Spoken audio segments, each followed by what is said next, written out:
Our next speaker is Jan Roberts, and I just want to tell you a little bit about Jan.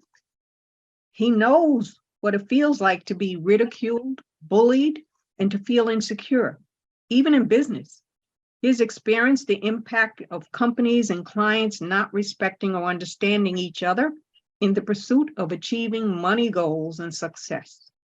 Most of those miss the point. That drove him to learn the secrets of leadership and speaking from John Maxwell and Les Brown and brought it to South Africa. I know that in order to uplift and realign, I should say, the way people interact, they need the skills to find their voice, know it's their time, and create their story to influence others positively. Jan offers leadership, communication, and personal development workshops, individual speaker coaching, and trained facilitators in an impactful, values-based program which is transforming entire countries. And he believes in a world where people are inspired to use their voice and lead rather than suffer in silence and follow. Welcome, Jan. And Jan, my goodness, you're like 11:30 at night over there. He's in South Africa. So we welcome you. You have the floor. Thank you very much, Virginia, for this amazing introduction. Okay. And yes, it's an absolute privilege to be here. So I'm going to be talking about the upgrade. So I want to start with a question, actually. Is it possible that you are in a position you're in right now because of the actions or inactions you've taken up to this point? See, perhaps you are frustrated with your lack of progress, sometimes to the point where it's even hard to look at yourself in the mirror for more than a few seconds because you know where the problem lies. So maybe you're just stuck because you simply have no idea how to improve your situation. And that is actually something we hear a lot of in our coaching sessions. But here's this. Imagine having the skills and the tools you'll ever need, all the skills and tools you'll ever need. Do you think your life and business would improve? Sure, it would. So how would you get there? And that's a great question. Now, I know some of you already know the answer, but you just haven't taken any action on it yet. But I believe you'll get there by doing things differently than you've been doing up to this point. Because, you know, we all know that if we go to the cinema twice and we see the same movie, we can't expect a different result. But taking action is going to be the major key in all of this. See, and when I say differently, don't you think it's high time for an upgrade? So we do this with many things, such as mobile phones, laptops, our wardrobes, cars, houses, even when we take a flight. Now, is it not amazing when we get a free upgrade to business class? But not so interesting if we need to pay for it. Now, is that because we don't think we are worth investing in? That we don't think we deserve it? Or is it that we've already convinced ourselves that it's just not worth the money? Now, I know these are all material things, but what if I told you that you needed a personal upgrade, you know, a mindset upgrade, you know, a checkup from the neck up?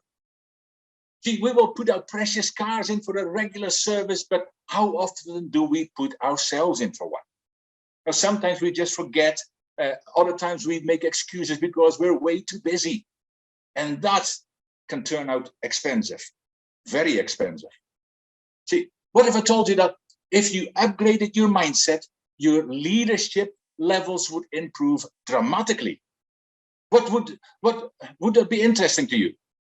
And if it is interesting, you type yes, so I've got the right kind of people in the room.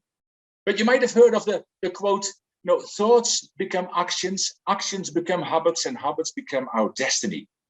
Now, it's a quote that we use all the time in our transformational values-based leadership program, and it shows that everything begins with a thought. Everything. So, do you now see actually that if you want to change your results, you just need to start by changing your thinking? Now, don't mistake thinking with mental activity, because George Bernard Shaw said many years ago, 2% of people think, 3% think they think, and 95% would rather die than think. And I think it was Napoleon Hill even said that thinking is such a difficult pastime that most people just don't participate in it. So really, why then actually do we keep convincing ourselves that we cannot do things based on our past? Of course, with timely reminders from our well-meaning friends and family. Who do you think you are? You'll never be able to do that. And if you add to that your very own self-limiting beliefs, the self-destruct button is ready to yet be pushed again. See, it always actually amazes me that when there is still no one in the world who's actually figured out what the limits of the mind actually are, we constantly keep selling ourselves short in all areas of life. And that is where that actually happens is in our minds. That piece between our ears. So if you want to change your results, you need to change your thinking. And if you want to improve your leadership skills, you need to upgrade your mindset. Now, I hope that starts to make a little bit of sense for you. And if it does, put yes in the comments box so I know you're with me. But let me begin by telling you a little about mindset and why the upgraded mindset is absolutely vital for your success. See, everything starts with the right mindset, because that also involves a little bit of thinking. See, a person's success depends on a wide variety of factors. See, what many people see as a person making the right decision or just doing all the right things, but we only normally see the surface. What happens on the outside, and they assume that it is all they ever need to be successful. Now, I remember Gary Player. He's a South African golfer, now mainly retired, but he had a beautiful stroke right onto the green, and he heard somebody behind him saying, "Oh, that was a lucky shot." And he turned around and he says, "It's amazing, but it seems that the more I practice, the luckier I get." So yes, of course, you need to practice, but most of these people also believe that world-class athletes are successful as they are because they train every day. And many would also assume that famous authors are successful because they just happen to be creative. Now, while that is certainly not wrong, we are overlooking the key component to success. And as you might have guessed by now, that's mindset. So, and how is that? Some people have all the education and all the skills that they need to be successful and are not. And while others who seemingly were destined for, well, let's say mediocrity at best, have become leaders of large companies and became wealthy in the process. See, success is something all career-driven individuals aspire to, yet it eludes many of them, at least to the required levels. Why some business people are successful and others are not has everything to do with their habits, their beliefs, their passion, their flexibility, and also their attitude. Now, I don't know if you've ever read the book by Viktor Frankl, Man's Search for Meaning, but to give you a synopsis of that, Viktor Frankl was a Jewish concentration camp survivor, and everybody around him passed away in the concentration camp when he survived. And he said the reason he survived, and that's the short of it, the reason he survived is because nobody can take away your freedom to choose your own attitude. So there is a lot that we need to do about ourselves and about our mindset.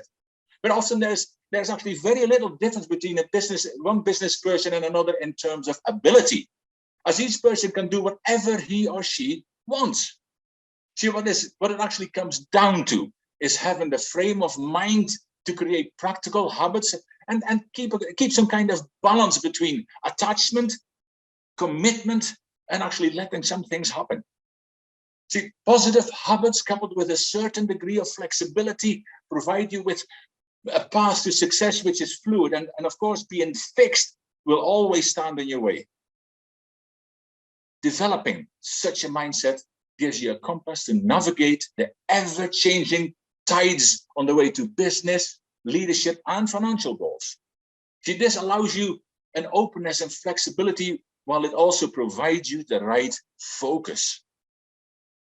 Now, okay, so we know that mindset is important. I think we get that message by now to be successful, but surely it doesn't matter about those mundane talks we always have to do. Sure, wrong. Your mindset plays a major role in determining your achievement and success. But there is actually a video out there by I think it's an admiral, and he says, if you want to change the world, start by making your bed. Now, he talks about the importance of starting your day right. And you might say, well, that's all fine and well, but what the heck has that got to do with anything with leadership? Well, it is a very simple statement. How you do anything is how you do everything. And that's worth remembering. And that's why starting your day right is so important. But what I'm saying is that everything, even the smallest thing, depends on your mindset. Now, if you cultivate the right mindset, you can achieve anything. In this case, cultivating the mindset of a leader will help you in all the important areas of leadership. And that's what we're talking about tonight, leadership. So to achieve sustainable success, the mindset, adopt actually a mindset that success is determined by how much you grow and develop. Now, leadership really comes down to self-leadership, which is all about personal development, which has to happen intentionally every day. I'll talk more about intentionally near the end, but you have to believe that the more you develop, the more successful you have the opportunity to become. You know, we've all heard the saying, it's better to be prepared and not have an opportunity than have an opportunity and not be prepared. So we always need to work on ourselves. And having a growth mindset is not only important to develop skills, it also influences how you think about life in general. It even affects your health in a positive way. See, there are stories about people who fully recovered when, even though the doctor said that they had no chance and they should go home and put their house in order. But this happened because those people had a growth mindset and they believed that they could do something about the illness by at least not letting the negativity of the situation overtake and engulf them. And there's many stories like that. But the benefits of a growth mindset extends in every aspect of life. See, so cultivating it could be the one thing that you need to do right now to help you achieve success. See, it certainly is a requirement to cultivate your leadership mindset. So you might say, what is a leadership mindset? What is a mindset of a leader, really? Now, I don't think anybody at this point would argue against the opinion that successful leaders have a great leadership mindset. Where the confusion often comes in is around what that actually means. Now, I did a lot of research and I digging and I found one very simple explanation in psychology today that says a mindset as the attitudes, beliefs, and expectations you hold that acts as the foundation of who you are, how you lead, and the ways in which you interact with your team. Now, that's very simple, and I love that. That's why I'm using it. But mindset is so critical because it drives every opinion you have, every decision you make, and every action you take. And it influences the culture around you, and it sets the tone for your teams. It determines whether you first seek to understand, like the late Stephen Covey used to say, you know, try to understand before being understood, or whether you always rush in to judge. Now, here, I think we all are a little bit judgmental at times. We try to do as little as possible, but sometimes we can't avoid it. But mindset shapes your decisions around how you focus your organization's efforts in creating and marketing and delivering your products and services, as well as the expectations you create for your team. See, there is actually several characteristics that make up the ideal leadership mentality. Now, knowing what some of them are and why they are important can certainly help you to understand how to develop and strengthen your own leadership mindset.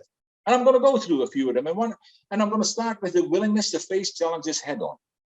Now, the very nature of leadership, of course, is that problems will arise. And your role as a leader is to successfully help your team overcome them. And it's also about facing difficulties head on and actually embracing the situation rather than denying that the issue ever existed. So from that one straight into the next one would be decisiveness. See, a leadership mindset requires the ability to make decisions quickly, communicate them confidently, and stand behind them, come what may. Now, that doesn't obviously mean that you're always right. And that comes into the next one then, but it says humbleness. See, and people need to see that the humility in their leader. Someone who will admit that they do what they don't know and actually quickly act to fill in those gaps. But they are looking for someone who will own their mistakes and share with others what they have learned from making those mistakes. There's a book out that by John Maxwell as well that says, sometimes you win, sometimes you learn. And that talks about that. When we learn, we need to share that with others. And then, of course, another big one is acceptance of responsibility. See, while successful leaders share credit for the successes with the larger team, they also accept sole responsibility for their failures. See, they seek to understand what went wrong and why, and then adjust the approach to, of course, stop it happening again. And another very important one is, especially with ever-changing world, is a future-based mindset. See, a leadership mindset means becoming comfortable with change. Failure to look beyond the present and anticipate what comes next means organizations can at least lose market share, find themselves scrambling to adapt, or can even find themselves sidelined to the point of irrelevance. Now we don't have to look too far. I only have to mention companies like Kodak, Panam, Blockbusters. You know, they've all fallen by the wayside. So another characteristics of the ideal leadership mentality is an openness and honesty. Because let's face it, there are few things people hate more than being lied to. And while we may justify those little white lies, the victim of that deception rarely sees much of a difference in the severity. So the bottom line is that when leadership is open and honest, employees in turn trust that leadership. And as a result, they are going to be more effective. See, we've heard it before that, you know, they say that people do business with those they know, like, and trust. And that happens inside the business as well as with your external clients. And Stephen Covey wrote a book about it as well, The Speed of Trust. So it's so important.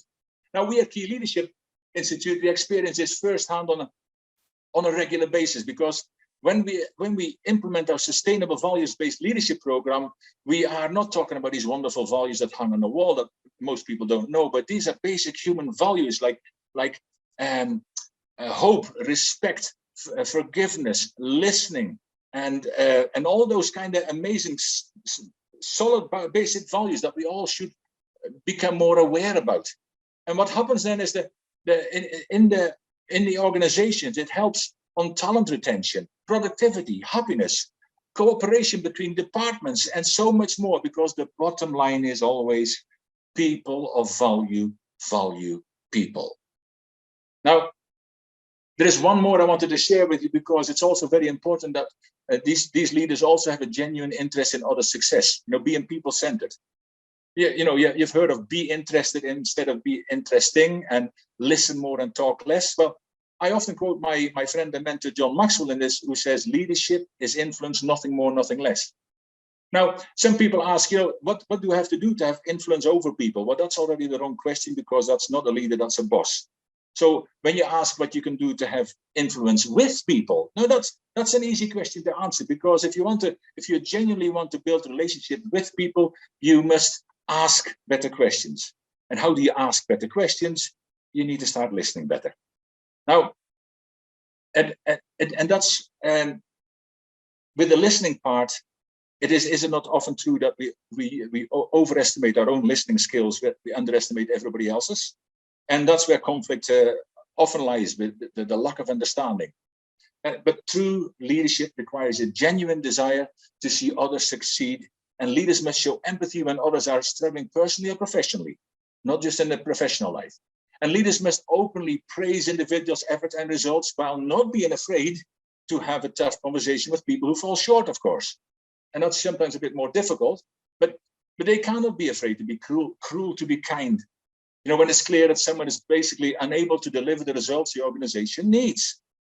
See, this should never be done in public, of course, but a clear conversation should be had, and there should be two questions that should at least be answered. The first one is, can this person change? And that talks into their ability. And the second one is, does this person want to change? And that talks into their attitude. Now, then we get back to Viktor Frankl, who says, your attitude is always your choice. But that's much more important.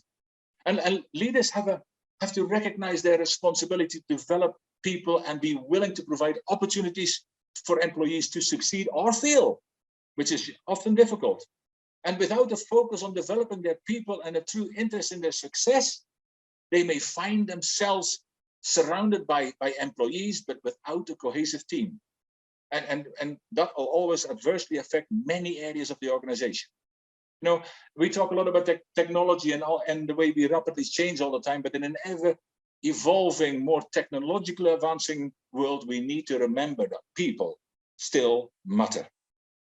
And there are many benefits of having a leadership mindset in the workplace. Effective leaders have the uncanny ability to engage with others, successfully adapt to change, and perform their roles efficiently and effectively. Now, how a person reacts or responds to information they receive and circumstances they encounter is all determined by their mindset.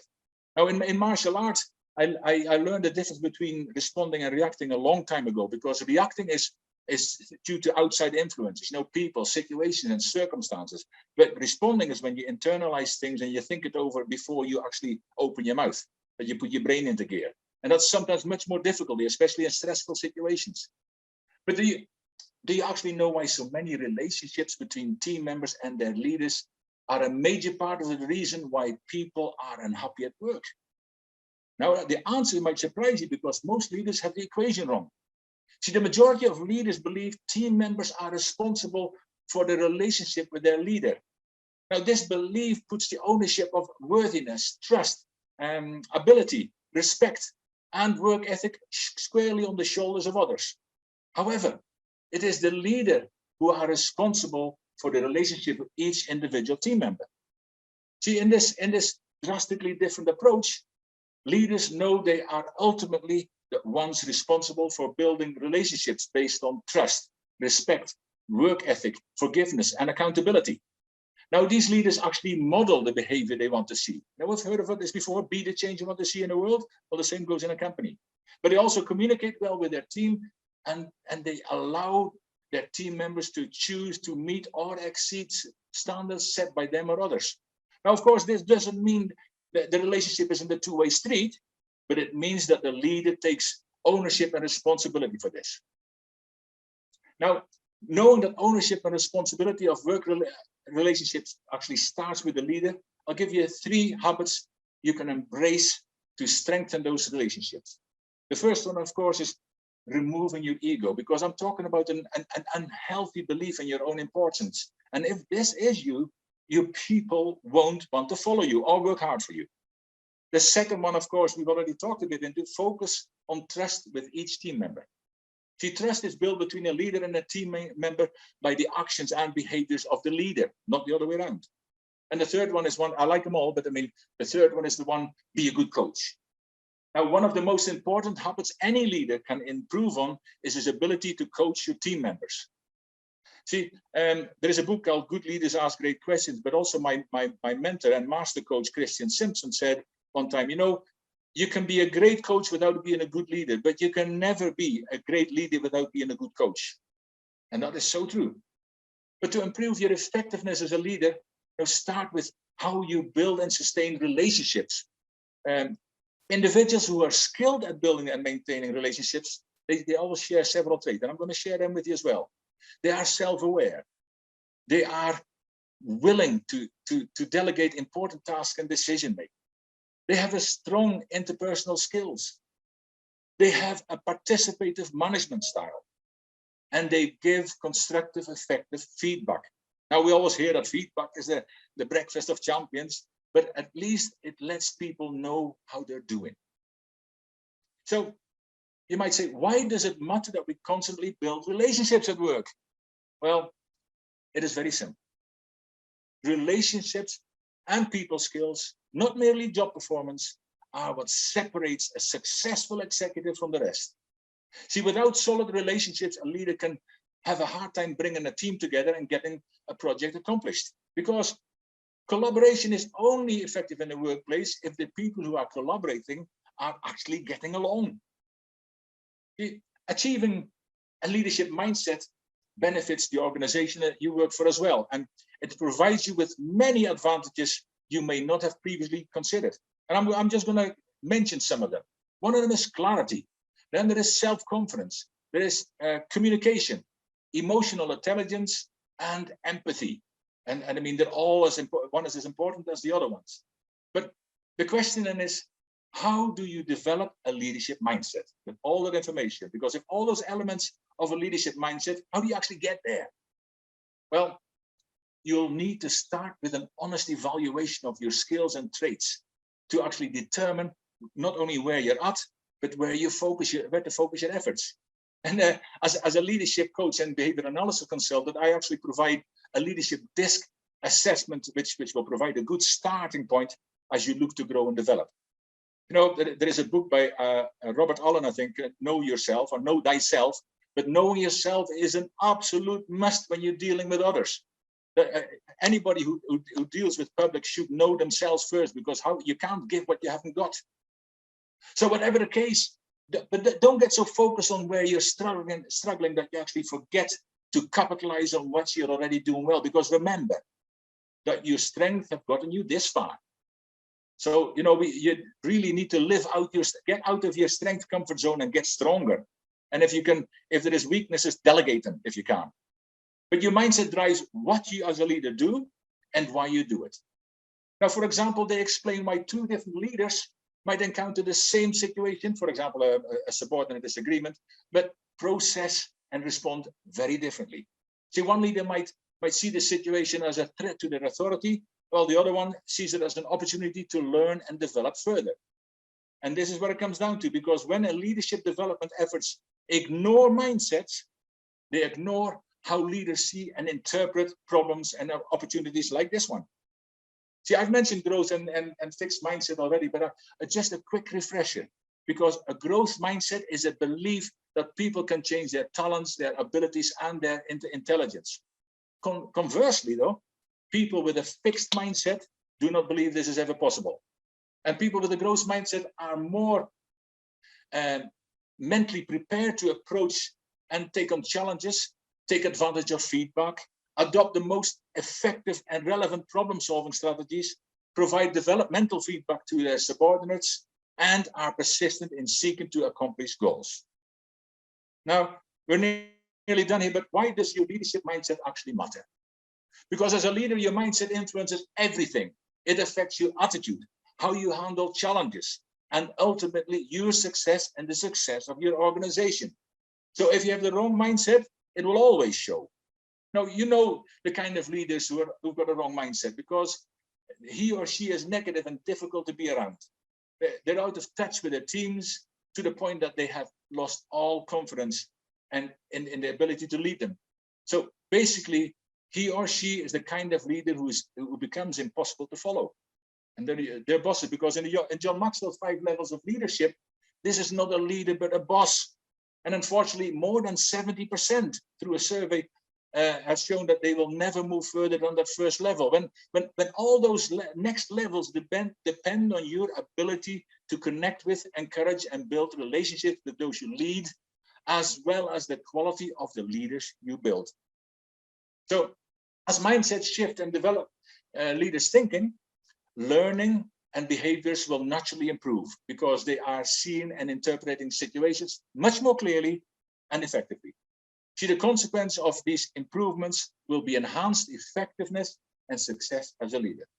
I've got 2 small things to share with you to finish with, and one of them is, and they're both important as one, and one of them is self-care. It is quite often forgotten, but for us to be effective, we must take daily steps to look after our health and well-being, rather than wait until we get a health scare, because we always know prevention is better than the cure. Well, in your self-care as well. And we will always be much more effective when we're in great shape, mentally, physically, spiritually, and emotionally. So we need to take that responsibility, and I created a self-care course just for that, to be a catalyst to your health, but also you need to encourage your family, your friends, and co-workers to do the same. Be that change, And the second one, which I mentioned at the very beginning, be intentional. See, regardless of the information you have received in this talk and many others already, and the ones tomorrow, unless you take action, nothing changes. See, knowledge is not power. I mean, haven't we all sat in amazing conferences, and haven't we all read amazing personal development or success books, and haven't we all watched inspiring TED Talks that impacted our lives right there and then, but then we didn't do anything about it? Now, I call this mostly shelf development. But I am sure we have all had good intentions, but having good intentions simply isn't cutting it. See, the difference between having good intentions and living intentionally is people with good intentions might do something good occasionally, but people who live an intentional life will do something good continually. And that is very important because you need to challenge yourself. Create daily actionable steps and complete them. Because you all know enough. And more importantly, you are enough. See, I believe we all have a tremendous potential. We all deserve to live our best life. And I will even go as far as to say that we all have a duty to tap in that potential and live our best life. And that's got to be intentional. See, when we are intentional in our continuous development, in our upgrade, every single day, we will not just be able to leave a legacy, but we will be able to live a legacy. Start today. Thank you. Thank you, Jan. That was inspiring. And again, guilty as charged. I have to pull some of the stuff out of your speech and say, guilty as charged, Virginia, you got to do better. Okay, I do have a question for you, Jan. As a leadership consultant, what do you see as one of the most important areas leaders must invest in moving forward? Well, thank you for that great question and for putting on this amazing summit, Virginia. Thank you. But it is indeed a great question because, you know, leadership is so big. Now, there's so many things. I mean, John Maxwell himself already wrote more than 120 books on the subject. But what we really need to look at is some of the basics. And I already mentioned self-care because it doesn't matter how big a great leader you've got inspiration to become. If you're going to be ill or dead, it's over. You know, so I think looking after our own health is so important. We need to incorporate that in our daily life, the same as our personal growth. And another thing I really believe honestly, and then we've seen it in the last few years, but Les Brown said this many years ago. He said leadership is failing around the world because of a lack of values. And I think, and it's not, as I said already, these wonderful values hanging on the wall. It is about basic human values. We need to connect with other people at the heart level because we, you know, in business, it's so easy to connect to the mind level. But there is all kinds of stresses attached to that as well. But if we can connect and sit around the table and talk values, I can talk a whole day about this kind of stuff. But when you have values in your life, when you incorporate it in your life and you understand them and practice them every day, then and this is the kind of leaders we need today. So for me, look after yourself, but get into values and understand values, live values and model values, because people of values value people. So if you get involved in values-based leadership, then this will be one of the most important tasks because it will set a foundation for your life, for your business and your social environment. And if you don't do this, then your leadership at some point will fail. And if we're all, the fact that we're all leaders, we should all get involved in this.